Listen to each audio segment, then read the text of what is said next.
गांव की हल्की धूप में रामू अपनी प्यारी बकरी के साथ जंगल की ओर बढ़ रहा था। हर कदम पर घास की खुशबू और मिट्टी की ताजगी महसूस हुई। पक्षियों की चहचहाहट बीच बीच में सुनाई दे रही थी। बकरी अपने छोटे छोटे कूदते कदमों से रामू के साथ चल रही थी। जंगल के पेड़ और घने थे, जिनके बीच से धूप की किरणें बिखरी हुई थीं। रामू के चेहरे पर हल्की मुस्कान थी और वह बकरी को देखकर सोच रहा था कि आज जंगल में कुछ नया देखने को मिलेगा। चलो बकरी, देखो आज घास कितनी हरी है, जल्दी चलो, कहीं दूर मत जाना। बकरी खुशी खुशी उछलते हुए कुछ दूर जाकर रुक गई और घास चरने लगी।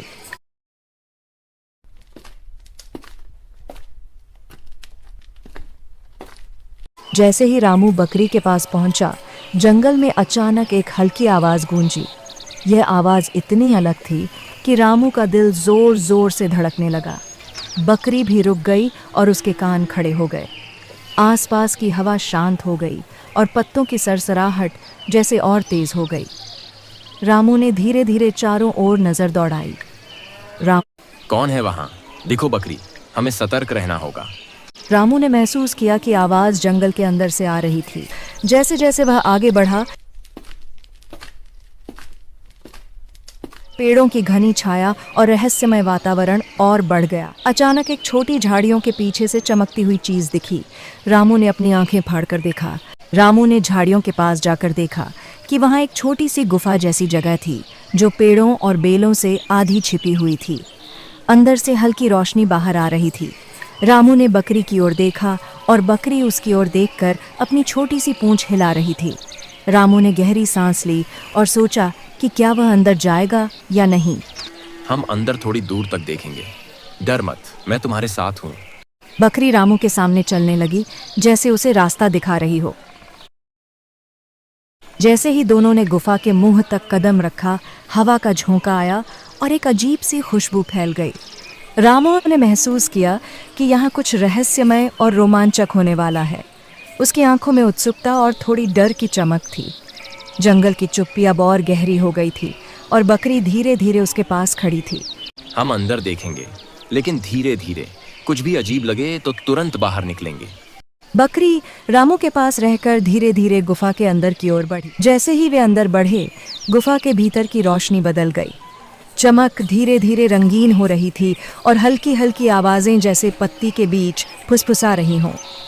रामू ने महसूस किया कि यह जंगल इतना साधारण नहीं है, बल्कि इसमें छिपा कोई रहस्य है।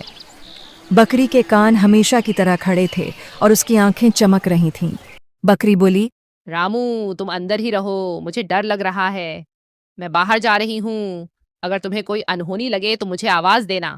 यह कहकर वह बाहर की ओर चल दी। रामू ने अंदर की ओर एक कदम और बढ़ाया और गहरी सांस ली। कौन है वहां? कई 100 बरस बीत गए, कोई आवाज नहीं सुनी थी। क्या कोई इंसान है? अरे कौन बोल रहा है? कौन हो तुम? दिखो तो सही, तुम्हारी आवाज तो किसी स्त्री की लगती है। मैं एक रानी हूँ। बहुत साल पहले मुझ पर शाप दिया गया था। इस गुफा में कैद कर दी गई थी, जब तक कोई सच्चे मन वाला व्यक्ति मुझे ढूंढकर बाहर न ले जाए। मैं इस पत्थर के सिंहासन पर बैठी हूँ। समय के साथ मैं खुद पत्थर सी हो गई हूँ। हे रानी जी, मैं तो एक साधारण किसान हूँ, पर अगर आप सचमुच कैद हैं तो मैं आपकी मदद करूंगा। बताइए क्या करना होगा आपको इस कैद से मुक्त करने के लिए? किसान, तुम्हारा हृदय साफ है, इसलिए तुम यहाँ तक पहुँच सके। अगर मेरे स्पर्श से तुम्हारी बेड़ियां टूटती हैं तो यह मेरे लिए गर्व की बात होगी रानी। रानी अब हल्की रोशनी में आई और वह आजाद हो गई। वह बहुत सुंदर थी। उसे देखकर किसान हैरान रह गया। रानी भी किसान को ध्यान से देख रही थी। किसान, तुमने न केवल मुझे मुक्त किया, बल्कि मेरे राज्य की आत्मा को भी जगा दिया। तुम्हारा हृदय सच्चा है। मेरे साथ चलो, मैं तुम्हें वहां ले चलूंगी जहां कभी मेरा महल था। अब वह तुम्हारा भी होगा। रानी जी, मैं तो एक साधारण आदमी हूँ, पर अगर मेरे हाथों से यह चमत्कार हुआ तो शायद यही भाग्य था। चलिए, मैं आपको इस गुफा से बाहर ले चलता हूँ। सूरज की रोशनी आपका इंतजार कर रही है।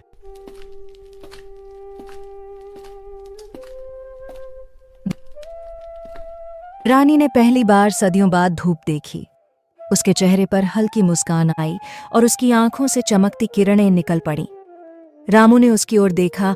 अब गुफा की रानी सच में जिंदा थी और उसके साथ चलने को तैयार थी, एक नई शुरुआत की ओर। रानी जी देखिए, अब सूरज निकल आया है। लगता है यह जंगल अब उतना डरावना नहीं रहा। लेकिन आप तो कह रही थीं कि आपका महल इस जंगल के पार है। क्या सच में वो अब भी मौजूद है? हाँ किसान, वह महल अब भी है, पर उसके द्वार समय के साथ बंद हो गए हैं। वहां केवल वही जा सकता है जिसने सच्चे मन से मेरा उद्धार किया हो। तुम्हारा कदम उस रास्ते को खोलेगा, क्योंकि तुम्हारे दिल में भय नहीं, विश्वास है। मुझे तो बस इतना पता है कि मैंने जो देखा वो किसी चमत्कार से कम नहीं था। पर अब जो राह हम जा रहे हैं वो और भी रहस्यमयी लग रही है। हवा में ठंडक बढ़ रही है और पेड़ों के पत्ते जैसे कुछ कह रहे हों।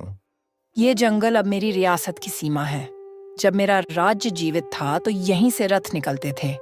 अब वही रास्ते हमें फिर से बुला रहे हैं। किसान, डर नहीं लगता? डर? अब नहीं। जब कोई एक बार गुफा के अंधेरे में उजाला देख ले तो फिर डर का कोई मतलब नहीं रहता। आप चलिए, मैं साथ हूं, चाहे रास्ता कितना भी कठिन क्यों ना हो। थोड़ा रुकते हुए, तुम्हारे शब्द किसी योद्धा जैसे हैं रामू। शायद इसी सच्चाई ने मुझे यहाँ तक पहुँचाया। कभी मेरे राज्य के लोग ऐसे थे जो अपने राजा से नहीं, अपने हृदय की आवाज से चलते थे। और तुम वैसे ही हो। रानी जी, मैं बस एक साधारण किसान हूं। खेत जोतना, फसल काटना, यही मेरा धर्म है। पर आज मुझे लगता है जैसे मैं किसी बड़ी जिम्मेदारी का हिस्सा बन गया हूं।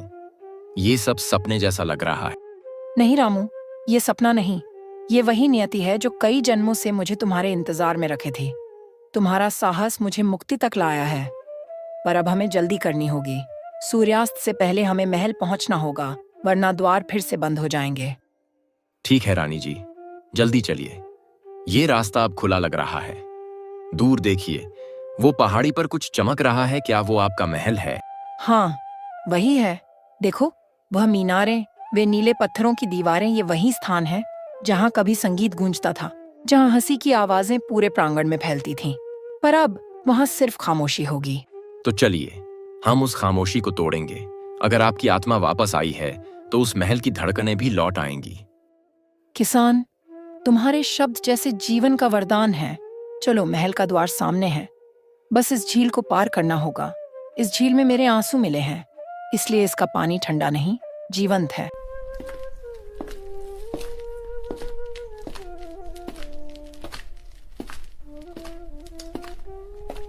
आप पीछे रहिए, मैं रास्ता बनाता हूं। ये पानी सच में अलग लग रहा है, जैसे हर लहर किसी कहानी को कह रही हो। ये वही कहानियां हैं जो मेरे राज्य की आत्माएं अब भी सुनाती हैं। लेकिन ध्यान रहे, इस झील में मेरे शत्रु का श्राप अब भी है। कोई भी झूठे मन वाला इसमें कदम रखे तो वो सदा के लिए डूब जाएगा। सबसे पहले रामू लकड़ी के पुल पर चढ़कर आगे बढ़ता है, लेकिन पुल नहीं टूटता। उसके पीछे रानी भी धीरे धीरे आगे बढ़ती है और दोनों लकड़ी का पुल पार कर लेते हैं। फिर कुछ दूरी चलने के बाद, वाह रानी जी, ये तो किसी स्वप्न जैसा महल है। हर दीवार पर चित्र हैं और बीच में वो सिंहासन। क्या ये वही है जहां आप बैठती थीं? हाँ किसान, यही मेरा सिंहासन था। कभी यहाँ सोने की रोशनी फैलती थी, पर अब देखो सब धूल में बदल गया। पर तुम्हारे आने से फिर से यह स्थान जगेगा। अगर सच में मेरी वजह से ये जीवन लौटा है तो मैं चाहता हूं ये राज्य फिर से बस जाए। मैं मदद करूंगा, खेती करूंगा, महल के चारों ओर फिर हरियाली लाऊंगा। तुम सिर्फ मेरे उद्धारक नहीं, इस राज्य के रक्षक भी हो। तुम्हारी सादगी ही इस भूमि की नई जान बनेगी। लेकिन याद रखना, अभी एक आखिरी परीक्षा बाकी है, वो जो महल की आत्माएं लेंगी। जो भी परीक्षा होगी मैं तैयार हूं रानी जी, क्योंकि अब यह सिर्फ शराब की नहीं, हमारी कहानी है। महल की दीवारों से सुनहरी लहर उठती है, जैसे किसी शक्ति ने स्वीकृति दी हो। रानी की आंखों में आंसू हैं, लेकिन चेहरे पर मुस्कान।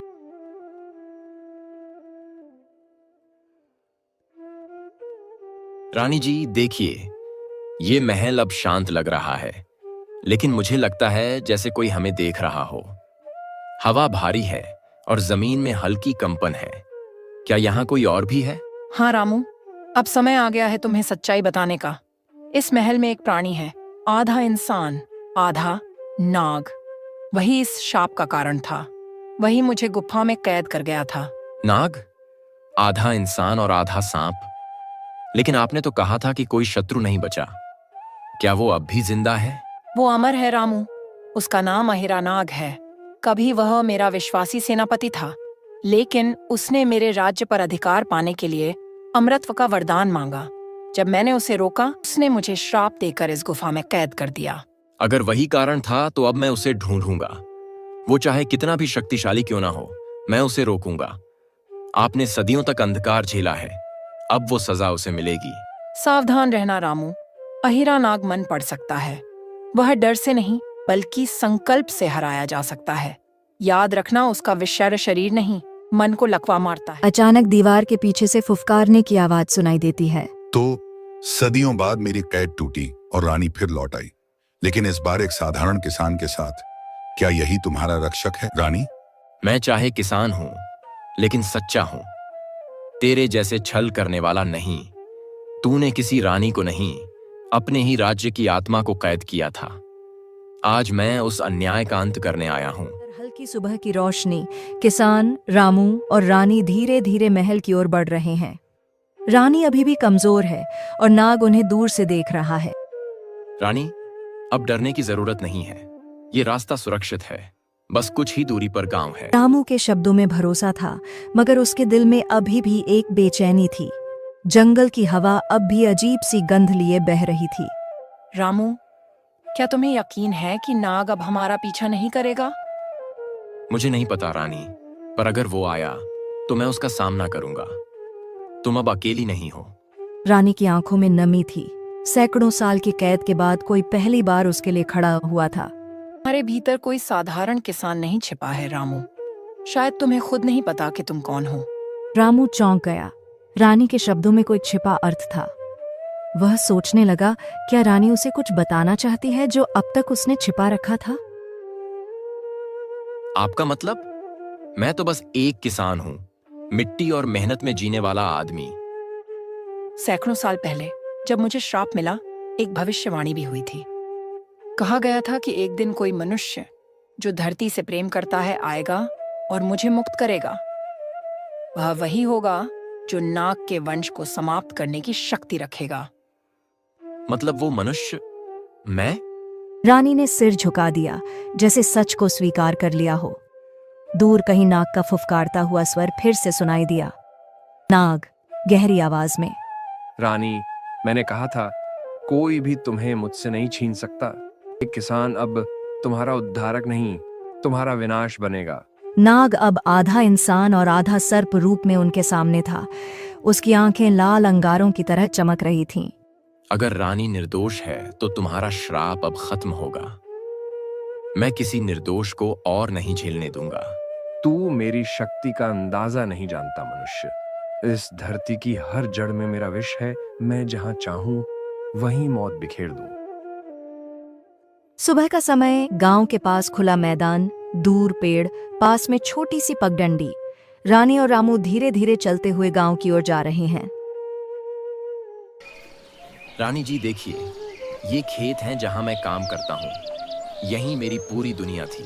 मिट्टी, फसल, बारिश का इंतजार। मुझे कभी नहीं लगा था कि कभी मैं किसी रानी के साथ ऐसे चलूंगा और किसी नाग, श्राप, गुफा जैसी बातों में फंस जाऊंगा।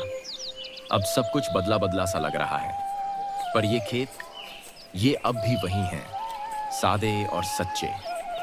रामू, तुम्हारी यही सादगी और इस मिट्टी से तुम्हारा प्रेम ही तुम्हारी सबसे बड़ी ताकत है।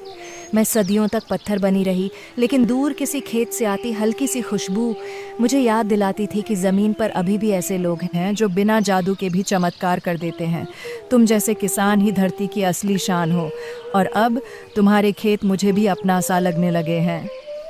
दोनों एक पेड़ की छांव के नीचे थोड़ी देर बैठ जाते हैं। रानी जी, सच बताऊं, मुझे अब भी डर लगता है। नाग तो चला गया, श्राप भी टूट गया, लेकिन उसके बारे में सोचते ही लगता है कि कहीं उसका असर अभी भी इस जमीन पर बाकी तो नहीं। गांव वाले अगर जान गए कि मैं एक शापित रानी को लेकर आ रहा हूं, तो शायद मुझसे भी डर जाएंगे। उन्हें समझाना आसान नहीं होगा। तुम्हारा डर झूठा नहीं है रामू, ये जिम्मेदारी का डर है। नाग भले अब सामने नहीं है, पर उसका नाम ही लोगों के दिल में दहशत पैदा कर सकता है। अगर गांव वालों ने सुना कि नाग और रानी दोनों इस खेतों के आसपास रहे हैं, तो कुछ लोग हमें भाग्य का वरदान मानेंगे, कुछ लोग अपशकुन। तुम्हें तय करना होगा कि सच कैसे और कब बताना है। मैं तुम्हारे साथ हूँ, लेकिन फैसला तुम्हारा होगा, क्योंकि ये तुम्हारा गांव है, तुम्हारे लोग हैं। मैं चाहता हूं कि उन्हें सच्चाई पता चले, लेकिन धीरे धीरे। पहले मैं उन्हें तुम्हारे बारे में सिर्फ इतना कहूंगा कि आप दूर के राज्य से आई हैं और मुसीबत में थीं। नाग वाली बात, श्राप वाली बात, ये सब मैं तुरंत नहीं कह सकता। अगर मैं कहूंगा कि एक रानी गुफा में पत्थर बनकर पड़ी थी और एक नाग ने उसे कैद किया था, तो लोग मुझे ही पागल समझेंगे। वो मेरी बातों पर हंसेंगे या डर जाएंगे। जो कह रहे हो बिल्कुल सही है। हर सच को एक बार में नहीं खोलना चाहिए, वरना लोग सच से भाग जाते हैं। नाग का नाम अभी मत लेना। बस इतना कहो कि तुमने एक अन्यायी से किसी को बचाया है। जब लोग तुम्हारी आंखों में सच्चाई देखेंगे, तभी वे आगे की बात भी मानेंगे। समय आने पर नाग की कहानी भी सुनी जाएगी, लेकिन अभी नहीं। अभी उन्हें विश्वास की जरूरत है, डर की नहीं। सुबह का समय। गांव में हल्की धूप फैली है। रामू और रानी गांव में प्रवेश करते हैं। बच्चे खेल रहे हैं और कुछ लोग दूर से देखते हैं। रानी जी, आज गांव में थोड़ा भीड़ भाड़ रहती है। लोग कम बोलेंगे, ज्यादा देखेंगे। पाल बाद में पूछेंगे। बस आप डरिएगा नहीं, मैं साथ हूँ। रामू, अब तो मुझे तुम्हारे गांव की हवा भी पहचानने लगी है। सालों बाद ऐसा लगता है कि कोई जगह मुझे अपने पास बुला रही है। रामू और रानी धीरे धीरे चौपाल की ओर बढ़ते हैं। कुछ किसान फुसफुसाते हैं, अरे ये कौन है, नई औरत है क्या? लेकिन किसी में आगे आकर पूछने की हिम्मत नहीं। तभी दूर से एक परिचित आवाज आती है। अरे रामुआ, सुना था तू जंगल गया था, पर ये तो नहीं सुना था कि रानी लेकर लौटेगा।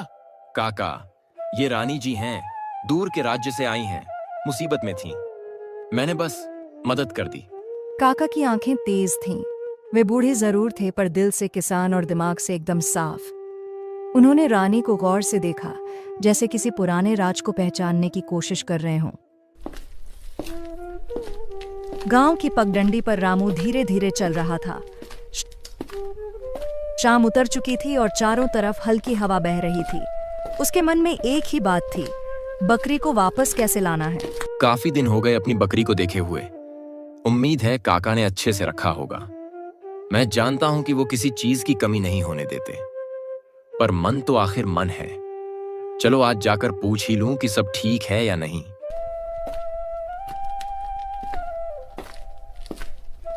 थोड़ा आगे बढ़ते ही उसे काका का घर दिखाई देता है। कच्ची दीवारें, बांस का दरवाजा और बाहर लटकता एक पुराना लालटेन।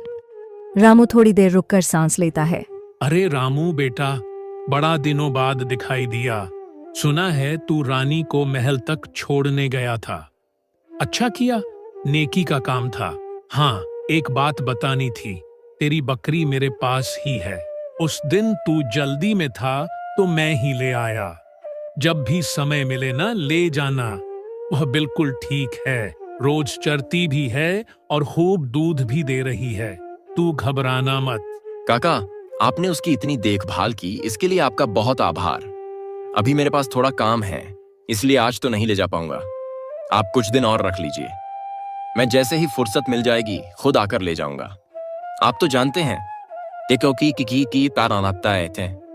बकरी आपको भी पहचानती है, आपके साथ आराम से रहती है। काका हंसते हुए सिर हिलाते हैं।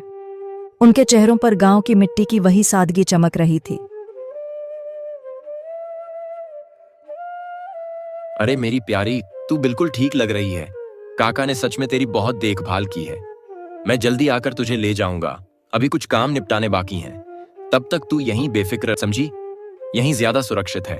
बकरी 2 कदम पीछे हटकर घास खाने लगती है। देख बेटा, गांव में अब भी कुछ बातें चल रही हैं उस गुफा वाली घटना को लेकर। लोग डर रहे हैं कि कहीं वह अजीब सी शक्ति फिर से न जाग जाए। इसीलिए मैं कहता हूं कि तू और रानी दोनों सतर्क रहना। तेरी यह बकरी भी मेरे पास रहे तो ज्यादा सुरक्षित है। जब सब शांत हो जाए तब ले जाना। काका, आपकी बात बिल्कुल सही है। मैं गुफा वाली घटना नहीं भूल सकता। अभी माहौल थोड़ा भारी है। इसलिए अच्छा यही है कि बकरी आपके पास ही रहे। मैं रोज आकर देख जाया करूंगा।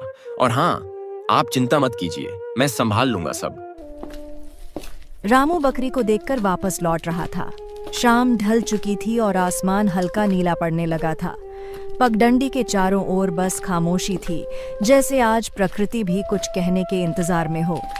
रामू धीरे धीरे आगे बढ़ रहा था, तभी पास के बड़े पीपल के पीछे झाड़ियों में सरसराहट हुई। कोई उत्तर नहीं, बस सांसों की धीमी आवाज। अचानक झाड़ियों से वही नाग निकल आया जिसे रामू का सामना उस दिन गुफा में हुआ था। उसकी चमकती आंखें अब वैसी भयानक नहीं थीं, बल्कि थकी और शांत लग रही थीं। नाग कुछ देर तक रामू को देखता रहा, जैसे उसके मन की हर बात पढ़ चुका हो।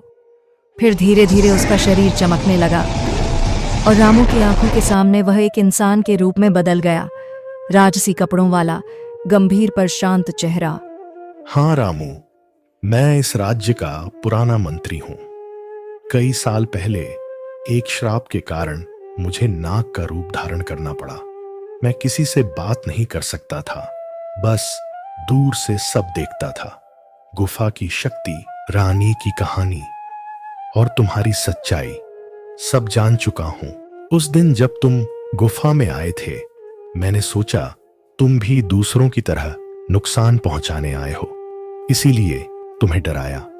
लेकिन काका से तुम्हारी बातें, तुम्हारा बकरी के लिए प्यार और रानी के प्रति तुम्हारी सच्ची भावना सब सुनकर मुझे एहसास हुआ कि तुम दिल के बहुत साफ हो।